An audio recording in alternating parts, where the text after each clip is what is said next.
This is Signature News Update. I am Vin Martin. We'll be alright. You know. The NSAS protests entered Mpape, a suburb of Abuja, the Nigerian capital, on Wednesday. Youths in Mpape, a suburb of the Nigerian federal capital, on Wednesday joined the nationwide protest against police brutality. The protests have been grounding many Nigerian cities under the NSAS agitation. But Mpape youths who started the gathering early in the morning subsequently converged at the Mpape junction along the busy Nnamdi Azikiwe Expressway, where police operatives only ensured that the operators did not become violent. The protesters who spoke to Signature TV said the protest was not just against police brutality, but mainly against bad governance and hardship being experienced by the average Nigerian today. They said the government must find a solution to the sufferings of Nigerians if the protests are to end. NSAS is just the starting point. Now we want a better Nigeria. We want a Nigeria whereby a nobody can be somebody. You understand me? We don't want a Nigeria whereby a nobody will be serving jail for a somebody. We don't want that. We want to be a place whereby we can earn meat with peace of mind. There's no security, there's no electricity, there's no good road. They are killing us. Why? We are really concerned because the youth, the whole 36 states are very crazy. The countries have been facing so serious. Bag of rice, we were buying bags of rice during the Goodluck Jonathan. It was, let me say, 9,500. But the bag of rice is 45,000 naira now. Of course. Transport, before you can pay 15 naira to say, but now it's 200 or 350 naira.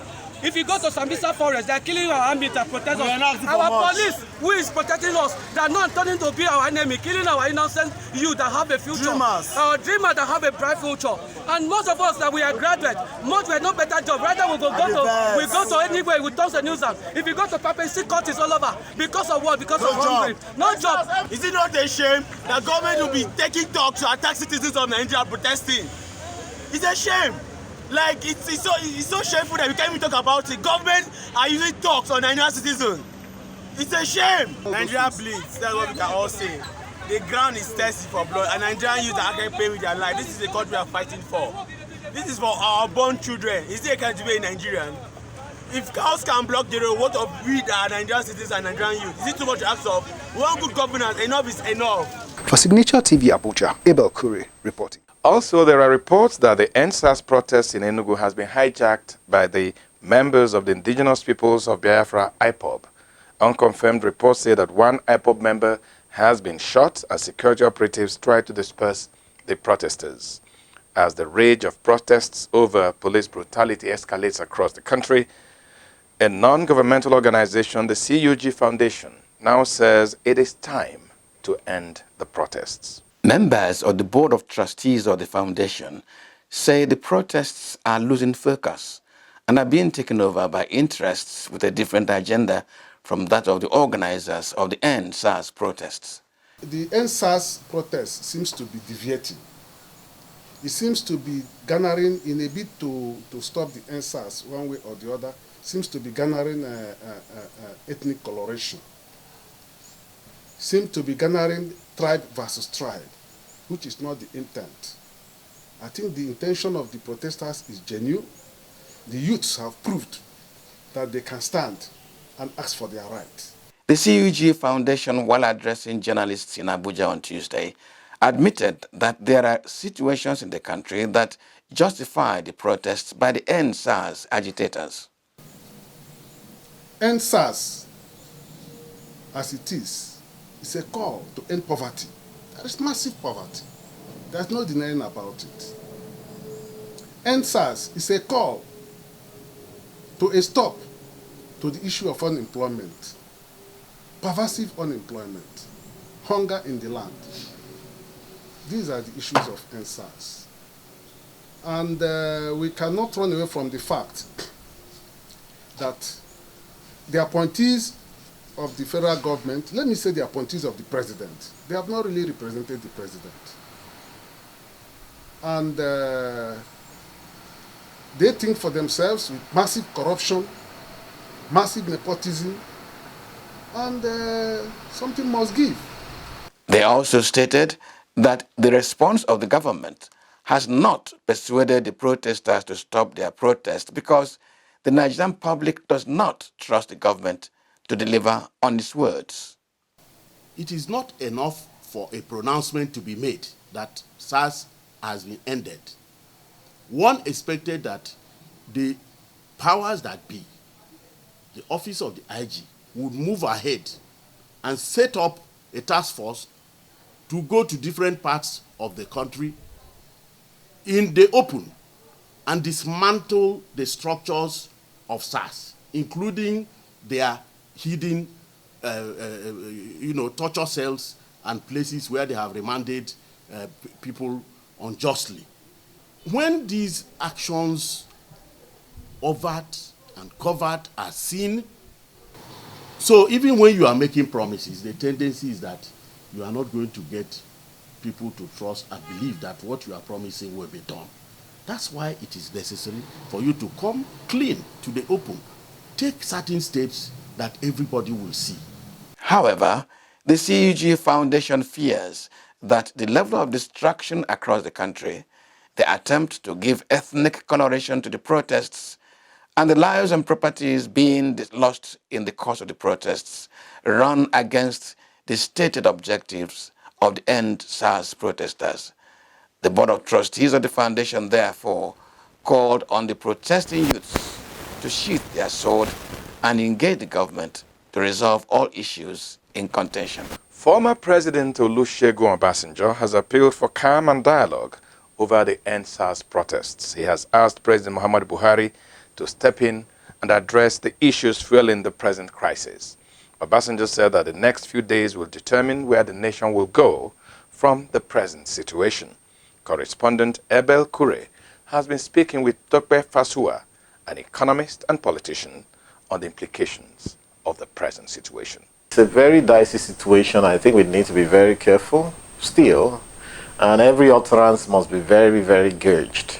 Most revolutions in history would happen when maybe monarchs are leading or somebody has got power without the imprimatur or the say-so or the popular wishes of the people.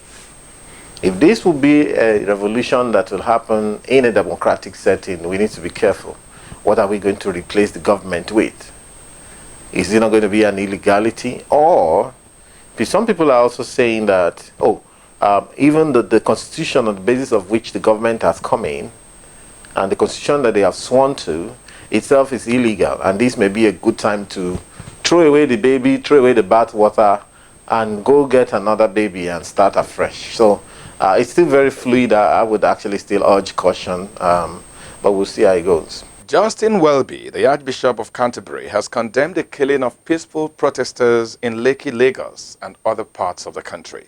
His condemnation follows a series of coordinated attacks across the country by thugs and security operatives on unarmed protesters. The Archbishop has therefore called on President Muhammadu Buhari to stand up to the challenge and ensure that lives are protected. The United Kingdom has shut down its embassy in Nigeria following the recent EndSARS protests holding in several states across the country. The protests seeking an end to police brutality and bad governance degenerated into crisis, leading to the loss of lives and property in Lagos. The state is currently in chaos following the Tuesday night shooting on EndSARS protesters at Lekki Tollgate by security agents. The development has generated a nationwide outrage, causing hoodlums to launch attacks in several locations of the state on Wednesday. The UK, in a statement, said that the closure of its offices is to ensure the safety of staff and visa applicants. The U.S. President Donald Trump has called on U.S. Attorney General to investigate his opponent, Joe Biden, as he headed to a rally in the key state of Pennsylvania 2 weeks to Election Day. According to Trump, Biden's troubled son Hunter sold access to his father in Ukraine and China when he was vice president to Barack Obama. The narrative has been given a new life on the eve of the election with the release of a story in the Trump-friendly New York Post based on information supplied by Trump allies regarding the supposed discovery of incriminating information on a laptop belonging to Hunter Biden. Trump took his tactics a step further Tuesday when he not only called Joe Biden a criminal, but demanded on Fox News that the Attorney General Bill Barr should act fast. And more from the stock market. At the end of trading on the floor of Nigerian Stock Exchange on Wednesday, Nigerian Breweries was the highest gainer. Its share price rose from 51.5 naira per share to 52, a 0.97% increase. Other top gainers include Portland Paints, Wapik, USC Properties, Japo Oil, and Uando. Portland Paint share price rose from 2 naira to 2.05, a 2.5% increase, and Wapik share price from 0.40 naira to 0.44, a 10% increase. Shares of USC Properties gained 1.2%, with a share price moving from 0.81 naira to 0.82 per share. Among the top losers are Premier Paints, Mobile, Austin Lars, Uho Merit, ABC Transport, and Transnational Express. And that was Signature News Updates. Thanks for watching. I am Vin Martin Obiola Iloku. For details, visit www.signaturetv.org. Signaturetv.org. News in your pocket.